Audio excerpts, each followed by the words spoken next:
ఇంద్రజిత్ బాణములు ప్రయోగించకముందే విభీషణుడు యుద్ధభూమి నుంచి పారిపోయాడు. హనుమంతుడికి ఉన్న వరం వలన ఆయనని ఏ అస్త్రము బంధించలేదు.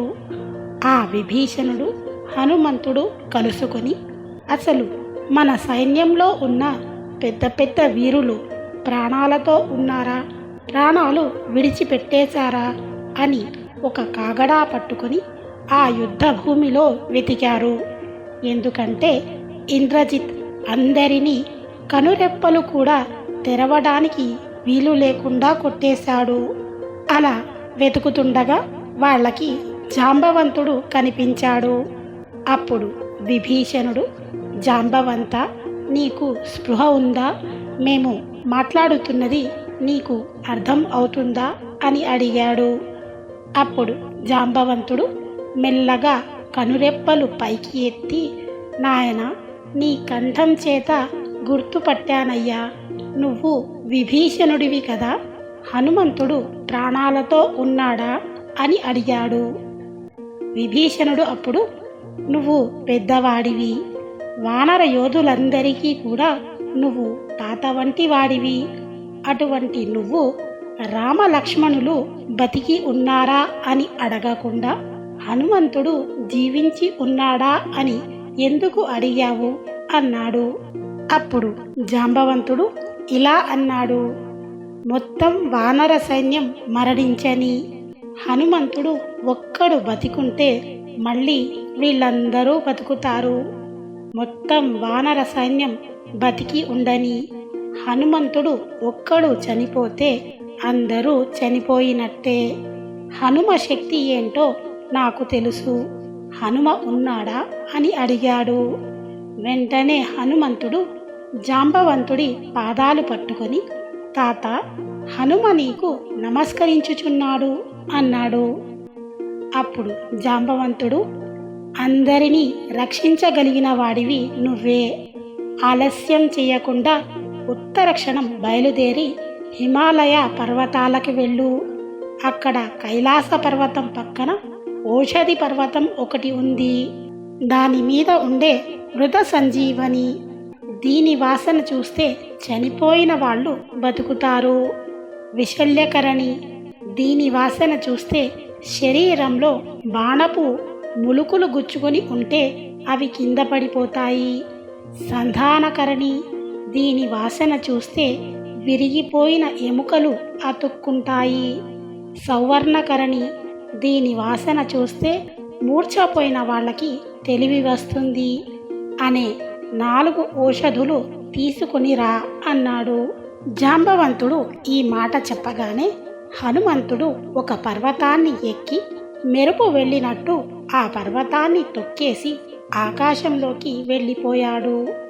హనుమంతుడు తీవ్రమైన వేగంతో హిమాలయ పర్వతాలను చేరుకొని ఓషధి పర్వతం ఎక్కడుందని చూస్తుండగా ఆ హిమాలయాల మీద ఆయనకి బ్రహ్మగారి ఇల్లు కనపడింది. అక్కడే పరమశివుడు తన ధనస్సుని పెట్టే ఒక పెద్ద అరుగు కనపడింది. అక్కడే హయగ్రీవుడిని ఆరాధన చేసే ప్రదేశం కనపడింది. సూర్య భగవానుడి కింకరులు ఉండే ప్రదేశం, ఇంద్రుడు ఉండే గృహం, కుబేరుడు ఉండే గ్రహం, అక్కడే సూర్య భగవానుడిని విశ్వకర్మ చెక్కిన వేదిక, ఇలాంటివన్నీ ఆయనకు అక్కడ కనపడ్డాయి. తరువాత ఆయన ఆ ఓషధి పర్వతం కోసం వెతికాడు. ఆ ఓషధి పర్వతంలోని ఓషధులు తమని ఎవరో తీసుకుపోవడానికి వస్తున్నారని అవి తమ ప్రకాశాన్ని తగ్గించేసి లోపలికి అణిగిపోయాయి. ఆ ఔషధులను చూసిన హనుమంతుడు, ఆ ఔషధులను నాకు కనపడకుండా దాస్తారా, రామకార్యానికి సాయం చెయ్యరా అని ఆ పర్వత శిఖరాన్ని పీకి చేతితో పట్టుకొని వాయువేగంతో ఆ శిఖరాన్ని తీసుకొచ్చి యుద్ధభూమిలో పెట్టాడు. అలా పెట్టేసరికి వాటి వాసనలు పీల్చిన ఇన్ని కోట్ల వానరాలు పైకి లేచాయి. రామలక్ష్మణులు పైకి లేచారు. అప్పుడు హనుమంతుడు ఆ పర్వతాన్ని తీసుకెళ్ళి ఆ హిమాలయ పర్వతాల దగ్గర పెట్టి వచ్చేశాడు. అప్పుడు సుగ్రీవుడు అన్నాడు, మనల్ని బ్రహ్మాస్త్ర బంధనం చేసి వెళ్ళిన ఇంద్రజిత్కి బుద్ధి రావాలి. అందుకని మీరందరూ ఒకసారి ఎగిరి లంకలోకి దూరిపోండి, కాగడాలు పట్టుకొని లంకనంతా కాల్చేయండి అన్నాడు. సుగ్రీవుడు అలా అనగానే కొన్ని కోట్ల వానరాలు లంక యొక్క అంతఃపురాల మీద పడిపోయి రావణ అంతఃపురంతో సహా అన్ని ఇళ్ళని అగ్నికి ఆహుతి చేశారు. ఆ ఇళ్లల్లో ఉన్న రకరకాల వస్త్రాలు, బంగారు పాత్రలు, ముత్యాలు, రత్నాలు మొదలైనవన్నీ కాలిపోయాయి. బాలురు, వృద్ధులు మినహాయించి లంకలో ఉన్న మిగిలిన మూలబలంలోని రాక్షసులు చాలామంది కాలిపోయారు. ఒక పక్క రాక్షసుల అరుపులు, ఒక పక్క రామబాణ పరంపర వచ్చి లంకా పట్టణ ప్రాసాదముల మీద పడిపోతుంది. ఎక్కడ చూసినా అరుపులతో పరిస్థితి ఘోరంగా ఉంది. అప్పుడు రావణుడు కుంభకర్ణుడి కుమారులైన కుంభుడు, నికుంభుడిని యుద్ధానికి పంపాడు. వారితో పాటు ప్రజంగుడు, మకరాక్షుడు అనే తన కుమారుడిని యుద్ధానికి పంపాడు. అప్పుడు సుగ్రీవుడు కుంభుడిని, హనుమంతుడు నికుంభుడిని, అంగదుడు ప్రజంగుడిని, రాముడు మకరాక్షుడిని సంహరించారు. ఈ వార్త విన్న రావణుడు విశేషమైన కోపాన్ని పొంది శోకాన్ని పొందుతూ మళ్ళీ ఇంద్రజిత్ని పిలిచి యుద్ధానికి వెళ్ళమన్నాడు. ఆ ఇంద్రజిత్ మళ్ళీ అదృశ్యమైపోయి బాణ పరంపరతో వానరాలని కొట్టడం మొదలుపెట్టాడు. అప్పుడు లక్ష్మణుడు రాముడితో, అన్నయ్య, వీడు ఎన్నోసార్లు యుద్ధానికి వస్తున్నాడు, నువ్వు నాకు అనుమతిని ఇవ్వు.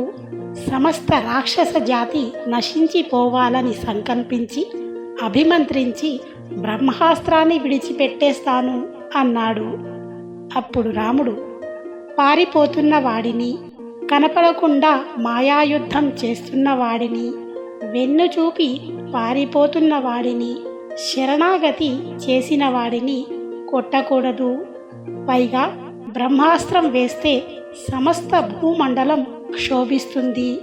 అందుకని ఒక్కడిని సంహరించడం కోసం అలాంటి అస్త్రప్రయోగం చేయకూడదు. మనం అదును చూసి వాడు ఎటువైపు వెళుతున్నాడో, బాణాలు ఎటువైపు నుంచి వస్తున్నాయో చాలా నిశితంగా పరిశీలిద్దాము. ఇవాళ వాడు ఎక్కడో అక్కడ దొరకకపోడు. అప్పుడు తీవ్రమైన వేగం కలిగిన బాణములతో ఇంద్రజిత్ని కొట్టి భూమి మీద పడేస్తాను. లక్ష్మణ, ఇది నా ప్రతిజ్ఞ అన్నాడు. మరి ఆ తర్వాత జరిగిన రామాయణ కథను మనం నెక్స్ట్ ఎపిసోడ్లో చెప్పుకుందాం. వీడియో నచ్చితే లైక్ చేయండి. మీరు లైక్ చేయడం ద్వారా వీడియో మరింత మందికి చేరే అవకాశం ఉంటుంది. వీడియో నచ్చితే తప్పకుండా అందరికీ షేర్ చేయండి. మరిన్ని మంచి వీడియోస్ కోసం మా ఛానల్ని సబ్స్క్రైబ్ చేసుకోండి. సెలవు మరి. జై శ్రీరామ్, జై హింద్.